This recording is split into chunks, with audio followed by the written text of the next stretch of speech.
Welcome to Riverside's Historic Destinations. I'm your host, Erin Geddes, and today we're going to tour the Riverside Art Museum, the former YWCA. It was built in 1929, and it's a city landmark, as well as listed on the National Register in 1982. Good morning, Erin. I'm so glad you could visit the Riverside Art Museum today. We're really happy to have you. Thank you for having me. This is such a beautiful building. I'm just honored to get to see it today. It is a beautiful building. It is currently the Riverside Art Museum, but it was formerly the YWCA. And it was designed and built from architect Julia Morgan, who was from the Bay Area, and she was a phenomenal architect who did many of the YWCAs in Southern California. And I think she was known for designing Hearst Castle too, so she is quite famous. Yes, she was. She was famous for the design of the Hearst Castle. However, her work done in residential and YWCAs across the state of California really was the bulk of her work. She designed 700 buildings in California, so we're proud to be one of them.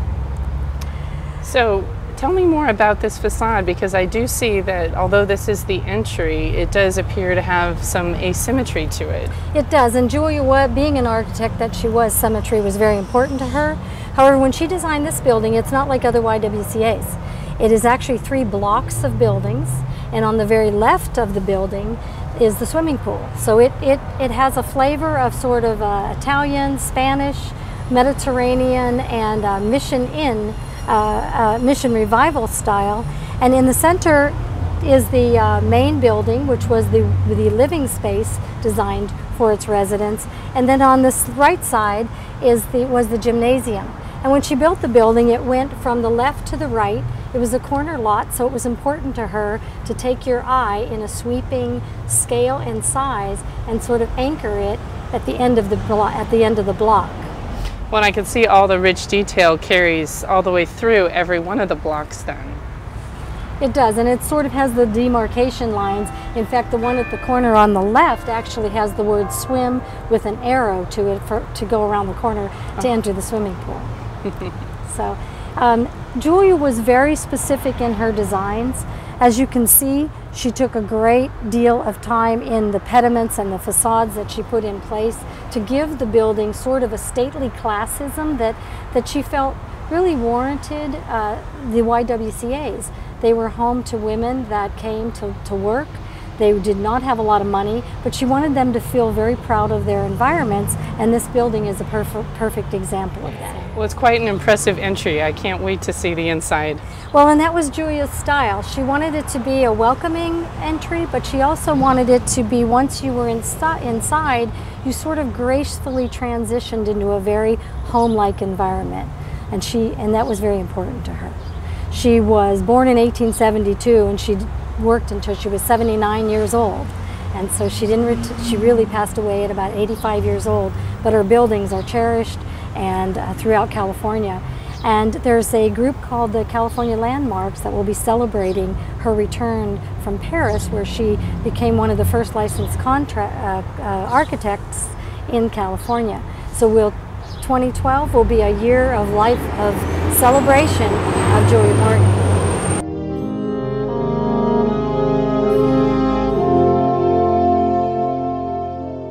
This lobby is significant for many reasons. It has that look and feel that Julia Morgan, the architect, was trying to design for. It was a home for women who came from the country to work in the city, and she felt that it was very, very important for them to have a very safe, secure, family-like environment. You'll notice the fireplace. That was a gift donated from Julia Morgan herself. The Y at that time couldn't afford to purchase the tile that she had specified, so she had it made and sent down as a donation to the museum. So that's very important to us. And the lobby pretty much looks like it did when it was a YWCA, and with a store and a reception area.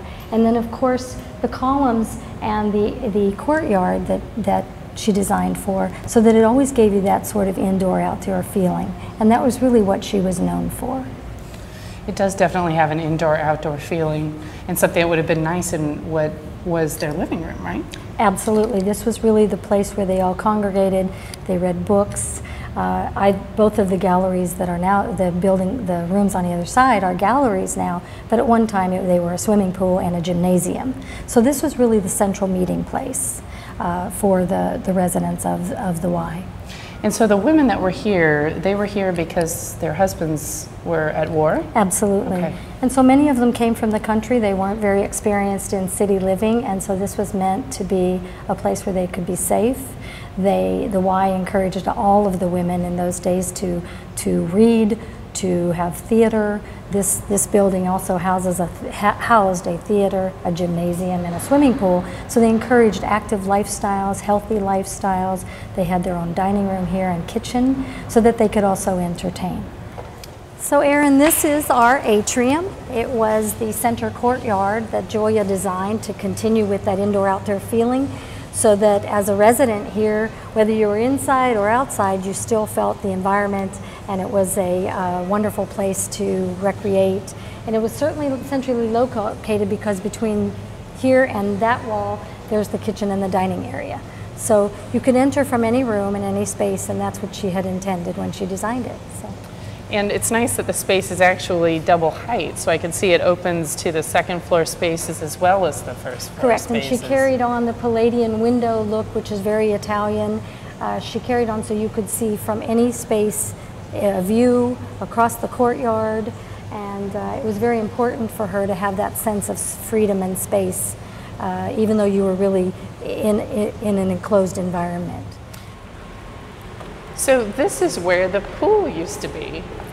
Correct. This was the swimming pool, and it was designed by Julia to be open and airy, and today it is one of our main gallery spaces.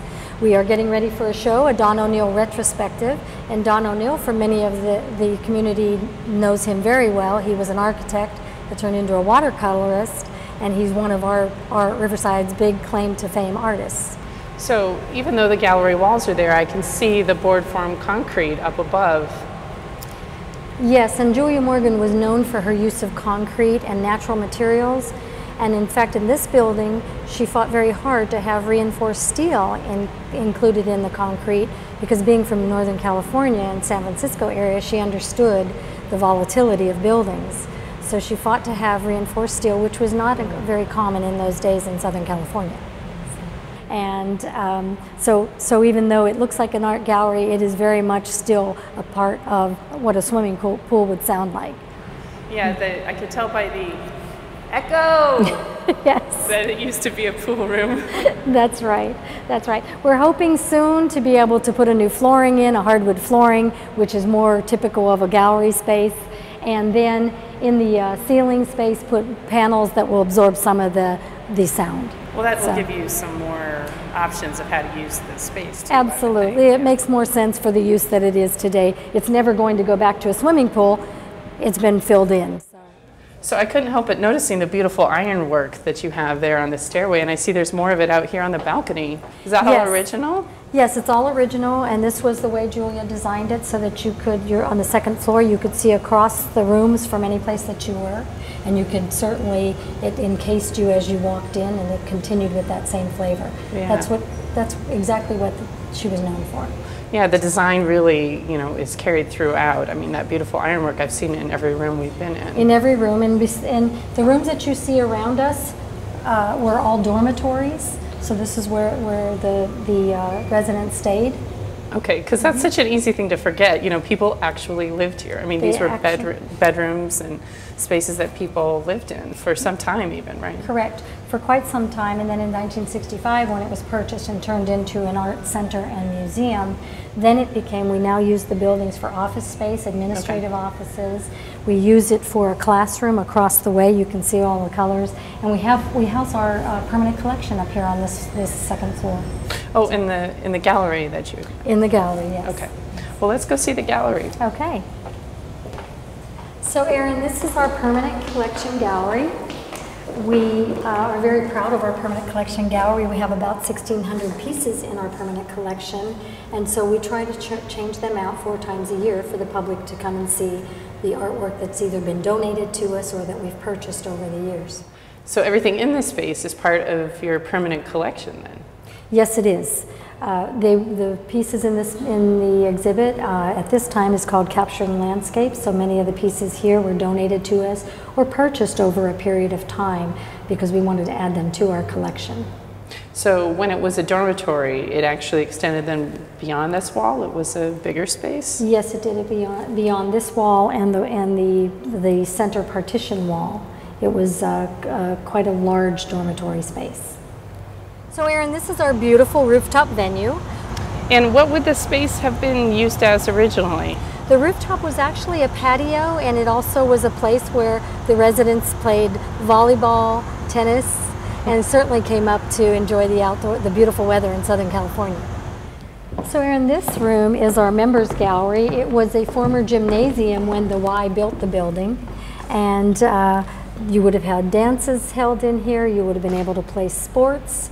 And behind this wall, there was actual stage for theater productions. Well, thank you so much, MJ, for a wonderful tour. Well, thank you for coming. Please come back and invite all of the community to come back and join us and see for themselves.